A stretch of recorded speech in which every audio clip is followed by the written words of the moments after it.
આજે ગઢ ખાતે પાલનપુર પ્રાંત કક્ષાનો સેવા સેતુ કાર્યક્રમ અને વિકસિત ભારત સંકલ્પ યાત્રા યોજાઈ હતી। પાલનપુર તાલુકાના ગઢ ખાતે આજે ગુરુવારે 53 ગામોના સેવા સેતુ કાર્યક્રમનું વહીવટીતંત્ર દ્વારા આયોજન કરાયું હતું। સરકારની 15 જેટલી સેવાઓ એક જ જગ્યાએથી લાભાર્થીને મળી રહે તે હેતુથી સેવા સેતુ કાર્યક્રમનું આયોજન કરાયું હતું।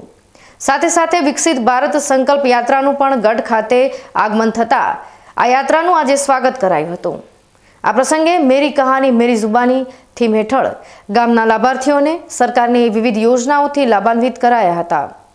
આ લાભાર્થીઓએ પોતાની સાફલ્ય ગાથા ગ્રામજનો સમક્ષ રજૂ કરી પોતાના જીવનમાં આવેલ બદલાવ અને પરિવર્તનની વાત કહી હતી। સાંસદ પરબતભાઈ પટેલે સરકારની વિવિધ યોજનાના લાભોની વાત કરી, નરેન્દ્રભાઈ મોદીની ગેરંટીની વાત કરી, કેન્દ્ર સરકારની જુદી જુદી 17 પ્રકારની યોજનાના લાભાર્થીઓને સમજ આપી હતી।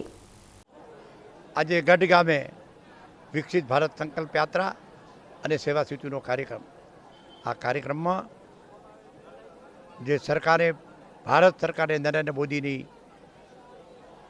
17 લાભાર્થીઓને આપવાની યોજનાઓ છે એના લાભોથી બધાને મિત્રો વાકેફ કર્યા અને સેવા સેતુ પણ જે કે ગુજરાત સરકારની યોજનાઓના લાભથી કોઈ વંચિત ન રહે એના માટેનું મિત્રો કામ કરું છું।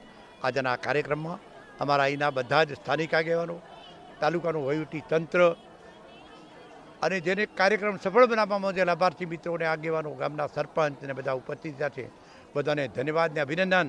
પણ દેશના લોકલાડીના પ્રધાનમંત્રી નરેન્દ્રભાઈ મોદી દેશના એક એક ગામમાં જ્યારે આરતી મોદીની ગેરંટીવાળી ગાડી ફરે છે ત્યારે સમગ્ર પ્રજાજનો વતી અહીંના સંસદ તરીકે સાહેબનો હૃદયથી દિલથી ખૂબ ખૂબ આભાર અને કોઈ લાભાર્થી આનાથી વંચિત ન રહે એવી બધાને વિનંતી, આભાર। આ પ્રસંગે સાંસદ પરબતભાઈ પટેલ ઉપરાંત પાલનપુરના મામલતદાર, ટીડીઓ, તાલુકા ભાજપના પ્રમુખ સહિત સ્થાનિક ભાજપના આગેવાનો અને ગઢ મહિલા સરપંચ સહિત આજુબાજુના સરપંચો, અધિકારીઓ અને અરજદારો બહોળી સંખ્યામાં ઉપસ્થિત રહ્યા હતા। આજે ગઢ ખાતે યોજાયેલા બંને કાર્યક્રમો સફળ રહ્યા હોવાનો પાલનપુરના મામલતદારે દાવો કર્યો હતો। પાલનપુર તાલુકાના ગઢ ગામે આજુબાજુના 54 ગામોના ક્લસ્ટર સમૂહનો સંયુક્ત સેવા સેતુ તેમજ સાથે સાથે વિકસિત ભારત સંકલ્પ યાત્રા નિમિત્તેનો રથનું આગમનનો શુભ સમન્વય થયો છે। એ નિમિત્તે આજે આ ખૂબ જ સારા કાર્યક્રમ, સુંદર કાર્યક્રમમાં આપણા માનનીય સાંસદ શ્રી પરબતભાઈ પટેલ સાહેબ તેમજ સ્થાનિક અને જિલ્લાના પદાધિકારીઓ અને આગેવાનો ઉપસ્થિત રહ્યા અને કાર્યક્રમને ખૂબ જ સફળ બનાવ્યો છે।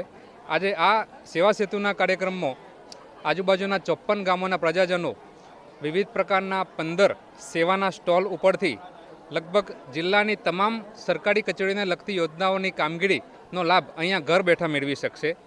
આ યોજનાઓમાં મુખ્યત્વે વૃદ્ધ માણસો અને અશક્ત અને અપંગ માણસોને શહેરી વિસ્તારમાં દૂર જઈ અને પોતાના લગતા કામો કરવા માટે જે તકલીફ પડે છે નિવારવા માટેનો સરકારશ્રીનો પ્રયત્ન છે।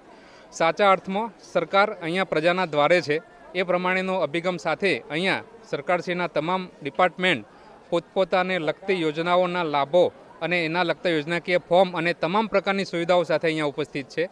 આજુબાજુના તમામ ગ્રામજનો ખૂબ જ સારી રીતે અને મોટી સંખ્યામાં દરેક સ્ટોલ ઉપર લાઈનો લાગેલી છે, એ આપ જોઈ શકો છો સૌ। એ રીતે તમામ પોતાનો લાભ લઈ રહ્યા છે। એમાં આધાર કાર્ડ અપડેશનથી માંડીને રેશન કાર્ડના લગતી કામગીરી સુધીની તમામ પ્રકારની કામગીરી આવરી લેવામાં આવેલી છે। સાથે સાથે ખેતીવાડીના લગતા લાભો, પશુપાલન, પશુઓની સારવાર, આરોગ્યના લગતી યોજનાઓ તેમજ યુજીવીસીએલના લગતા લાભો તેમજ અન્ય તમામ પ્રકારના ડિપાર્ટમેન્ટ જે આમાં લાગુ પડે છે તે તમામના સ્ટોલ અહીંયા રાખવામાં આવેલા છે।